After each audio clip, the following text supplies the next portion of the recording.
보시는 분들은 돈이 좀 있으세요. 뭐 10개까지는 있지 않을까. 10장. 10장은 있지 않을까 싶어요. 재개발 투자의 관점에서는 좀 서울 내에서. 드디어 재개발 얘기. 이제 저희가 그때 시간 없어갖고 못했잖아요. 재개발은 일단 결론부터 얘기해 드릴게요. 정말 좋아요. 정말 좋고. 또 댓글 달리겠다. 네. 오늘 이제 이 클립부터 올라가면 다른 뒤에 앞에 영상 안 보고 이 영상부터 보시는 분들은 쟤 또 재개발 좋다라고 하네? 뭐 이럴 수 있겠는데. 뭐 사실인데 어떡해요. 왜 좋죠? 자, 재개발은 전 진짜 제일 좋다라고 이야기하는 사실 자체가 일단 가장 첫 번째가 안전해요. 안전하다라고 하면 조금 의문이 들 거예요. 물음표. 재개발하면 어렵고 복잡하고 뭐 입주권도 막 터지고 뭐 실제 현금 청산 당한 사람들도 있고 그렇거든요. 실제 어려운데 근데 우리가 투자 수익 계산하기가 너무 확실하고 너무 안전해요. 자, 여러분들 이제 부동산 투자하려고 하면 후랭이 TV에서 다양한 인사이트들을 제공해 주잖아요. 예. 우리가 올라간다라고 말하는 사람들도 있지만 또 떨어진다라고 말하는 사람들이 있고, 근데 선택은 여러분들이 하는 거예요. 그런데 내가 방향성을 보니까 앞으로 그래도 계속 올라갈 거는 같아. 그리고 뭐 좀 떨어질 것 같아도 다른 데는 몰라도 서울 아파트는 괜찮을 것 같아. 서울로 진입하려고 하는 거예요. 그랬더니 이게 아파트가 올라갈 거는 같은데 이게 방향성이잖아요. 저도 이게 방향성을 제시하는 거지 제 점쟁이가 아닌 이상 얼마가 올라갑니다 얘기는 못해요. 앞으로 이렇게 막 공급을 뭐 이렇게 하고 그리고 앞으로 인구 구조가 어떻고 돈을 이렇게 풀고 다주택자 규제하고 그럼 똘똘한 채로 계속적으로 돈이 쏠리겠구나 이런 얘기들을 하는 거지. 솔직히 제가 저희 집안은 솔직히 적폐 집안이거든요. 부동산 투자를 너무 많이 해왔어요. 네. 그런데 그만 사야지 하면서 작년에도 하나 더 사고 막 작년 12월 달에 등기 하나 또 치고 막 그랬는데 저희는 실전 투자자거든요. 네. 그러니까 뭐 떨어질 것 같으면 사겠어요? 그쵸. 솔직히 저희도 부동산 가격이 이렇게 많이 올라갈 줄 알았으면 사실 더 샀죠. 안 그래요? 막 사채를 더 써가지고 막 그냥 이자 막 1억씩 내면 뭐예요? 내가 이렇게 몇백 올라가는데 여러분 다 똑같을 거예요. 이렇게 뛸 줄 알았었으면 영혼을 끌어모아서 안 샀겠어요. 그렇죠. 뭐 주식도 뭐 그때 막 그렇게 무너질 때 뭐 다 샀지 않겠어요. 막 삼성전자 가져야 했었어야죠. 막 네. 그렇게 했었어야 되는데 그런 것들 잘 모르니까 우리가 지나고 보니까 그런 거잖아요. 그러니까 방향성은 알겠는데 지금 들어가자니 많이 올랐던 거죠. 솔직히 이거는 저도 동의해요. 여러분들 중에서 저한테 막 댓글 다는 사람들이 있거든요. 아니 쟤는 이렇게 많이 올랐는데 이게 정상이냐? 이거 뭐 소득 뭐 아직도 올라간대. 쟤는 뭐 계속 올라간대. 뭐 무슨 그럼 압구정 100억 되냐? 뭐 이런 식으로 얘기해요. 저도 좀 아이러니 하거든요. 언제까지 올라갈 것이냐? 그런 식으로 가는데 이게 솔직히 저는 되게 심플하게 경기 전망하거든요. 그때도 얘기했었던 것처럼 뭐 이제 처음 듣는 사람들을 위해서 이제 부동산 가격이 올라가는 건 딱 두 가지 얘기했죠. 공급량이 너무 많다. 돈이 너무 많이 풀리고 있다. 대체 투자처들, 마땅한 투자처가 없다라는 거죠. 그러니까 안전한 실물 자산인 부동산으로 간다가 첫 번째. 근데 주택수로 규제를 너무 많이 하기 때문에 결국은 똘똘한 채로 몰린다로 얘기했었어요. 부동산 가격이 이렇게 쭉 올라가고는 있는데 저는 이렇게 딱 두 가지만 얘기해요. 근데 전문가분들마다 쟁점들을 뭐 보는 포인트들이 다르죠.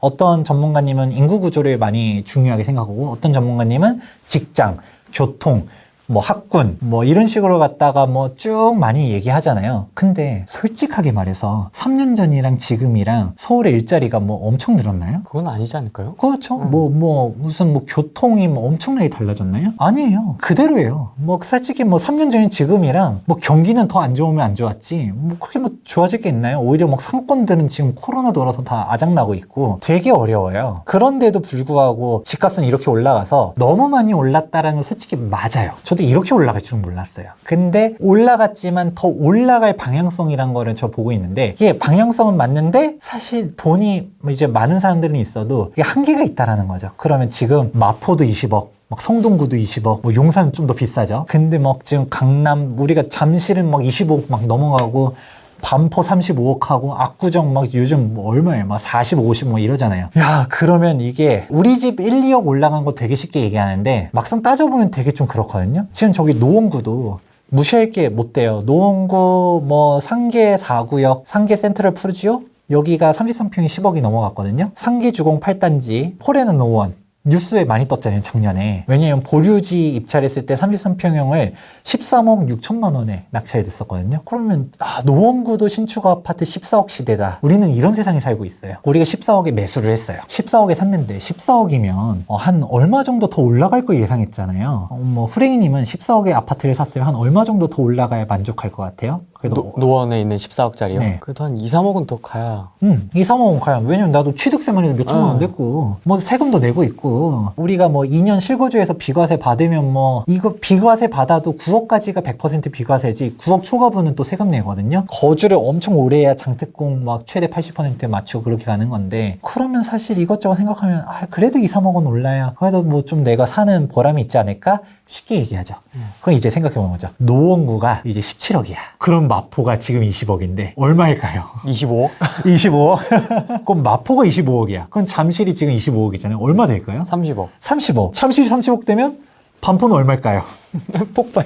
반포 그럼 40억. 반포가 40억이면 압구정은? 5, 60억? 이제 이게 내 집 올라가는 건 되게 쉽게 생각하는데 그러면 다른 상급지는 얼마가 되느냐를 고민해 봐야 돼요. 네. 3년 동안 우리가 똘똘한 채 하면서 어떻게 됐냐면 강남은 어디 아파트인지 안 봐도 제가 모든 아파트를 어떻게 다 알아요. 진짜 유명한 데들 뭐 아크로 리버파크, 아크로 리버하임 뭐 이런 식으로 막 마포 레미안 푸르지오 막 이렇게 막 대장들 있잖아요. 그런 데들이 뭐 아는 거지. 모든 아파트는 잘 모르는데 상담하다가 보니까 뭐 일원동에 있네요. 그러면 뭐 안 봐도 10억, 15억은 올랐겠네요. 뭐 3년 전에 샀으면. 실제로 다 그렇거든요. 그런 것처럼 강남이다라고 하면 10억, 15억 앉은 자리에서 올라갔고 마용성이다 7억, 10억 올라갔고 노도관 금광구라 하더라도 3억씩은 다 올랐어요. 격차들이 나타나잖아요. 근데 그러면 내가 우리 집이 노원구인데 여기가 1, 2억 올라갈 거면 더 상급지는 얼마가 더 올라간다는 건가? 이거를 생각해야 되는 거죠. 그러면 밑도 끝도 없어지니까 야 이거 위험하다. 이거 과연 얼마나 올라갈까? 이 대한민국이 미쳐 날뛰어가지고 반포 100억 시대 막 압구정 100억 시대 연하요. 막 우스갯소리로 이게 뭐 비꼬는 건지 뭐 진짜인지 모르겠지만 간혹 막 압구정 100억 100 가지야 막 이런 사람들이 있어요. 진짜 되게 무서운 얘기죠. 그런 시대가 되면 야, 이게 돈이 아닌 단순히 털을 잡았더니 내가 이제 신분이 결정되는 그런 사회가 될 건데 그렇게 될 게 사실 계속 될 거예요. 왜냐하면 이게 재개발 얘기하다가 여기까지 마무리할게요. 네. 뭐냐면 그럼 언제까지 올라요? 라고 많이 물어봐요. 저는 솔직하게 말하면 계속 한 못해도 5년 더 올라간다 봐요. 왜냐? 3년 이야기하는 사람들이 많아요. 3년은 어디서 근거하냐면 공급량이 3년 동안 없어요. 바닥을 치거든요. 그냥 그거 3년 동안은 그냥 죽었다 깨어나도 올라갈 수밖에 없어요. 떨어질 요인이 전혀 없거든요. 근데 3년 이후로는 뭐 누구라든지 뭐 지금 올라간다 말하시는 전문가님들도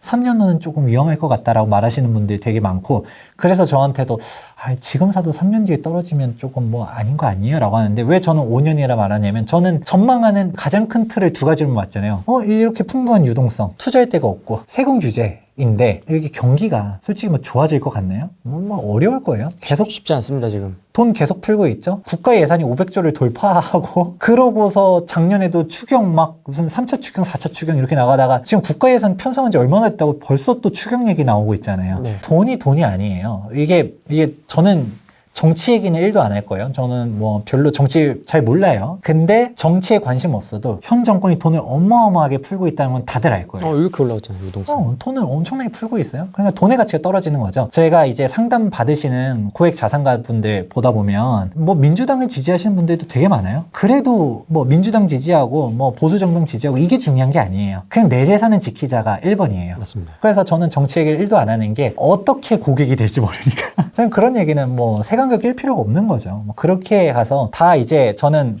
방향성, 정책들을 얘기하고 규정을 얘기하고 그거를 따르냐 안 따르냐는 뭐 판단하기면 되는 건데 뭐 솔직히 뭐 강남주합 하는 얘기들도 많이 하잖아요. 고위공직자들, 네. 정치인들도 다 자기 살 국민들은 다 하잖아요. 네. 비서실장이든 뭐든 뭐 참모진들도 집 팔아라 하니까 사퇴하고 도곡 뭐 얘기는 안 하겠습니다. 네, 안 하겠습니다. 뭐 아무튼 저는 정치 잘 모릅니다. 그렇게 가고 있다 보니까 결국은 우리가 투자를 하는 거는 내 재산을 지키는 게 1번이라는 거예요. 왜 5년이냐? 지금 다음 정권이 제가 봤을 때는 민주당이 한 번 더 할 걸로 보이거든요. 보수 쪽에 인물이 없어요. 이거는 보수 정당 지지하시는 분들도 아마 공감하실 거예요.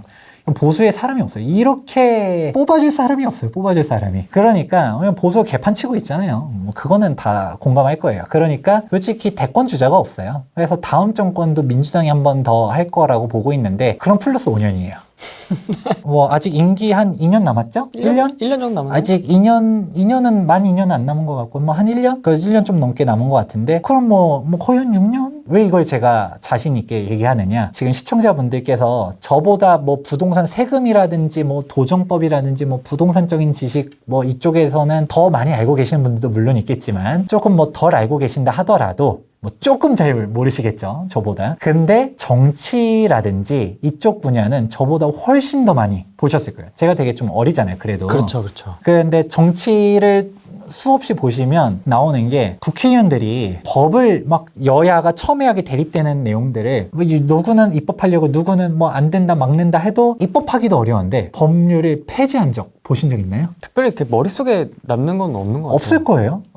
제 기억에도 뭐 없어요. 입법하기도 어렵지만 만들었던 법을 없앤다? 없어요. 오히려 없어진 법들은 뭐 위헌 판결 돼가지고 혹은 헌법 불합치 판정을 받아서 수정한다든가 뭐 이런 식으로만 있지 법이 국회가 나서가지고 이 법을 없앤대. 근데 진짜 없애야 되는 법이 아니라 여야가 막 싸워. 그런데 막 날치기 이 법을 어떻게든 없애야겠어. 이건 악법이기 때문에 뜯어 고쳐야 돼. 어렵거든요. 그러면 결론은 나오는 거예요. 이게 정치인들이 법을 없애기가 어려운 거가 나오면 왜 없애기 어려울까를 한번 생각해 봐야 돼요.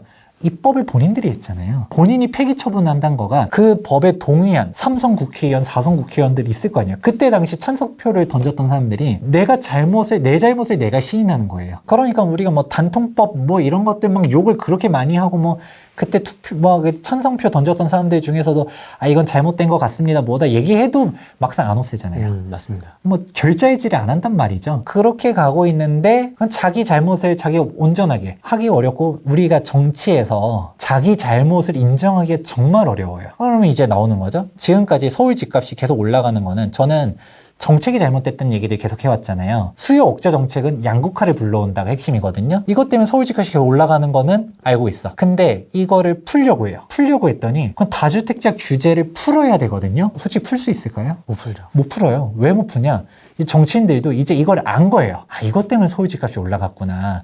똘똘한 한 채로 가기 때문에 강남 집값 이렇게 간 거구나. 다주택자 규제를 풀어버리면 굳이 압구정 한 채 50억을 쌓아둘 필요가 없죠. 뭐 반포에 우리가 35억 하고 있는데 반포에 빌라 되게 싼 것들 많거든요. 그 빌라 파시는 분들이 맨날 뭐라 하냐면 아파트 그 대지집은 얼마 되지도 않는데 빌라 대지집은 이거 대지 8평 10평인데 되게 싸요 라고 하는데 반은 맞고 반은 틀리죠. 세금 규제 생각하기 때문에 안 된다라고 했는데 근데 내가 빌라 8채 내가 다 사가지고 땅 다 싹 이렇게 할 수도 있잖아요. 굳이 사실 싼 건 맞거든요. 근데 그거 안 사는 거지. 왜냐면 그 빌라 한 채를 최종 한 채로 안 만들 거니까. 그런데 그런 규제들 풀어버리면 사실 싼 데들 보이거든요. 굳이 반포에 35억 탈 필요 있나요? 서울도 찾아보면 싼 아파트들 많거든요. 굳이 이렇게 하기보다도 여러 채 분산 투자 할 수 있죠. 서울 생각해보면 지방 되게 싼 데 많거든요. 그렇죠. 그런데 다 몰려나갈 거예요. 지방의 장은 진짜 그때 올 거고, 실제로 우리가 지방의 장이 노무현 전 참여정권 때는 서울 엄청나게 올랐지만 서울 떨어질 때 지방은 그때 올라갔거든요. 다주택자 규제가 그때 없었잖아요. 지방으로 이제 지방의 장이 그때 온 거죠. 그것처럼 서울 다주택자 규제 풀면 서울은 오히려 진짜 더 초고가로 받아줄 사람들이 굳이 없는 거죠. 굳이 그 집을 왜? 지방 싼 데 놀렸는데 투자 수익률도 거기 괜찮은데 그렇게 가는 거죠. 왜냐면 우리가 상승률과 수익률을 구분을 할 줄 알아야 돼요. 강남이 상승률은 되게 높아요. 우리 10억 올랐던 얘기 했잖아요. 근데 수익률로 따지면 서울 전체 25개구 중에서는 하위권이거든요. 그렇죠. 왜냐면 투자 금액이 높았으니까. 오히려 노원구, 제가 3억밖에 안 올라갔다는 얘기 했지만 수익률로 따지면 좋죠. 노도관 금강구가 탑이에요. 왜냐? 3년 전에 5천만 원을 갭 투자할 수 있었거든요. 3억 올라갔네? 600% 수익률이에요. 내가 3년 전에 5억으로 강남 사긴 쉽지 않았었지만 그때 잘 찾아보면 있긴 있었거든요. 갭 투자. 강남 한 채 하는 것보다 노원구 10채 사는 게 10채면 3억씩 올라면 30억이잖아요. 그럼 그게 훨씬 더 나은 거예요. 근데 세금 규제가 그걸 못하게 막아버린 거죠. 지방에 갭 투자 싹 해버리겠다. 지방으로 다 몰려가면 되는데 그걸 못하게 하는 게 현 규제잖아요. 지방의 장은 이후에 왜 자꾸 저보고 지방 안 좋다는 얘기 왜 계속해요? 이 다주택자 규제 풀리면 그때 갈 거예요. 라는 얘기 하는데 그러면 이제 본론이 나오죠. 다주택자 규제를 풀어야 서울 집값이 진짜 초고가 주택들이 이제 더 받아줄 사람들이 없어지면서 쏟아지고 지방 사람들 서울 많이 사거든요. 굳이 지방에 여러 채 가지고 있어보자 세금만 터지니까 다 팔고 똘똘한 한 채로 서울 가는 거죠. 혹은 그 지방에서도 제일 좋은데 대전이면 우리 어디가 유명하죠? 둔산? 그렇죠. 우리가 하면서 우리 둔산도 그렇고 우리 수성구, 유성구 하면서 쭉 대전, 대구, 그리고 부산이면 해운대 해운대. 하면서 뭐 쭉 핵심 지역인 데들 있죠. 엄청나게 올라가거든요. 네. 그 지역에서 똘똘한 한 채로 가는 건 거죠. 우리 부산도 많이 올랐다 하지만 부산도 사실 안 올라간 데 되게 많아요. 그 지역에서 한 채인 거예요. 그런 식으로 계속 가는데 이 다주택자 규제가 문제란 얘기들은 제가 수없이 많이 말을 해드렸었어요. 그러면 이거를 정치인들이 풀면 그런 집값은 잡는데 이게 그럼 내가 지금까지 현 정권에서 삽질해왔다라는 걸 인정하는 거잖아요. 정치는 인정하는 게 되게 어려워요. 인정을 해버리는 순간 그러면 폭동이 일어날지도 몰라요. 왜냐? 지금까지 무주택자로 있었던 사람들 입장에서는 어떻게 될까요? 이렇게 보이는 거죠. 진짜 서울 집값을 잡기 위해서는 그걸 풀어야 되는 게 맞는데 봤더니 야, 저 다주택 투기꾼들이 집값 다 올려놨더니 출구 전략 열어준다고. 집값 다 올려놓고 저 사람들 팔 수 있게 해준다라고 하면 욕이란 욕은 다 먹겠죠. 사실 이게 진짜 서민들한테는 다주택자 규제가 날 수도 있어요. 왜냐? 빌라 집값 많이 안 올라갔다는 얘기 했잖아요. 그러면 지방 집값도 많이 억누른 건 사실이거든요. 그런데 이렇게 되면 이거 서울 집값은 낮아지겠지만 지방이 이제 올라가면서 평균 자체는 올라갈 가능성들이 있겠죠. 돈이 열로 확 쏠리던 게 싹 풀리면서. 그러니까 진짜 서민들이 살 집들이 없어질 수도 있고, 그러니까 이게 이러지도 저러지도 못할 가능성들이 되게 높다라는 거예요. 어렵네요. 지금 정치. 그렇죠? 다음 정권도 민주당이 했다 그럼 플러스 5년. 그런데 만약에 보수 정권이 잡았다 하더라도 법을 통과해야 돼요, 국회는. 지금 현재 집권 다수당 민주당이 180석을 장악하고 있는데, 뭐 민주당이라고 하면 뭐 정확하진 않고 이제 범여권들이 이제 180석 넘게 잡고 있는데, 사실 국회 총선도 다음에 보수 정권이 확 잡아버릴까? 라고 생각하면 어렵단 거죠. 그러니까 여러분들이 좀 그런 사람들이 있어요. 간혹 다주택자인데 소장님 뭐 이거 뭐 종부세 막 너 버티다 보면 괜찮지 않을까요? 전 버티지 말라고 해요. 그러니까 똘똘한 한 채로 그냥 다주택자는 팔라고. 저는 상담하다 보면 팔란 얘기 더 많이 하거든요. 이상한 주택들 싹 정리해라. 한 채로 가라. 괜히 그런 게 아니라 언젠가는 바뀌겠죠. 말했던 거죠. 뭐 10년, 20년 버티면 뭐 종부세, 양도세 뭐 바뀌겠죠. 근데 그동안 못 버티잖아요. 종부세율 뭐 당장 6월 1일부터 박 터지게 막 올라가고, 그리고 공동주택 가격 현실화율 계속 올리잖아요. 네. 상담하다 보면 강남에서 뭐 그냥 고가주택들 들고 있는 사람들, 제가 뭐 종부세 계산해달라 하면 한번 보니까 그냥 안 봐도 5천만 원, 1억 내게 생긴 사람들 되게 많거든요. 그걸 매년, 그것도 매년 지나갈수록 과표 계속 올라가면서 세금 더 내고 막 이게 죽는 거죠. 그래서 6월 1일 전까지 팔라고 하는 사람들이 되게 많아요. 그렇게 갈 정도로 세금이 장난 아니게 되는 건데 못 버틴다는 거죠. 그게 되는 게 지금 현재 상황이다 보니까, 그럼 집값은 일단 계속적으로 올라갈 거다. 이게 첫 번째. 서론이 길었습니다. 일단 올라갈 것 같아요. 근데 올라간다 하더라도 이게 방향성인 거지 얼마나 올라갈 건지. 저는 방향성을 제시하는 그 폭까지는 제시를 정확히 못해요. 그럼 폭을 얼마나까지 보냐를 했었을 때 올라는 갔는데 1억밖에 안 올라갔어. 1억 밖이라는 표현이 좀 그렇긴 한데 내 취득세 내고 뭐 하고 이런 비용이 얼마나 많아요. 그렇게 되다 보면 이게 사실 뭐 기회비용 생각해보면 뭐 특별히 남는 것도 없거든요. 그러면 1억 올라갈 것 같으면 사겠냐라는 거죠. 부동산을. 아유 뭐 그러면 조금 뭐 기다리다가 뭐 딴 거 사든, 아니 뭐 부동산 말고 뭐 딴 거 투자를 하든, 굳이 부동산 뭐 이렇게 생각할 수 있는데, 재개발이 좋은 이유가 이제 여기서 나타나는 거죠. 재개발 같은 경우는 안전마진이라는 게 나타나요. 뭐냐면 우리가 아파트가 있어요. 우리가 이렇게 아파트가 있는데 아파트 가격이 현재 지금 신축 아파트가 한 15억 정도 해요. 15억이라고 했었을 때 이 15억에 사서 내가 지금 현재 가치에 사서 미래 가치를 보는 거죠. 15억이 한 18억이 될 것 같은 거를 기대하고서 사는 거죠. 네.